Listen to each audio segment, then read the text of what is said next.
Cognates. They only work if you know the pattern.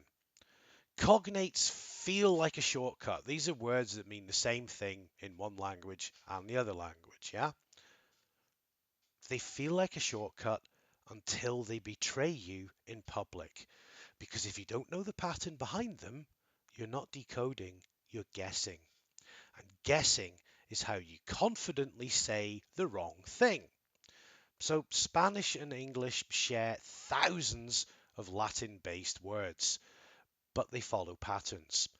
And just as importantly, they have traps. Learn both and your vocabulary explodes. Ignore the traps and you sound creatively wrong. So here are some core patterns with built-in reality checks. So the shin, thion, nation, nación, information, información, education, educación, transformation, transformación. That pattern is ridiculously reliable. There are some false friends or traps with cognates that I'm going to mention here. We could look at actual and actual. It means current, not actual. Sensible looks like sensible, but sensible means sensitive, not sensible. Lecture versus lectura. Lectura is reading, not a lecture.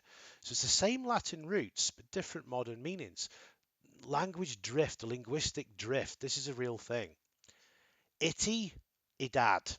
Activity, actividad. Possibility, posibilidad. Reality, realidad. Identity, identidad. What can go wrong? Well, here are some more false friends from these Latin roots. Library or libreria. Libreria is a bookshop.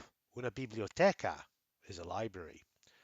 Actually versus actualmente. Actualmente means currently. Actually is en realidad. And this is where English speakers can get humbled quite quickly. Us and oso. So famous, famoso. Dangerous, peligroso. Curious, curioso. You can see a sort of false friend there. Now, some more false friends from Spanish. We could look at the word embarrassed or embarazada. Embarazada means pregnant. Yeah, really, you could be very embarrassed by saying that. One wrong guess, and the conversation takes a turn. We've got the al and al. This is the too easy category. So normal, normal, natural, natural, cultural, cultural, and so on. Again, a couple of false friends. Something like eventually is not eventualmente. It means possibly. So the danger you can see sometimes is overconfidence. Prefix patterns, they also work, like impossible becomes impossibile, incomplete, incompleto, intolerant, intolerante. So the structure stays, but the spelling shifts slightly in this case. Couple more false friends. The English word pretend is not pretender. That's to intend. Assist is not asistir. That means to attend, asistir. So again, these are ones that can make you sound fluent and wrong.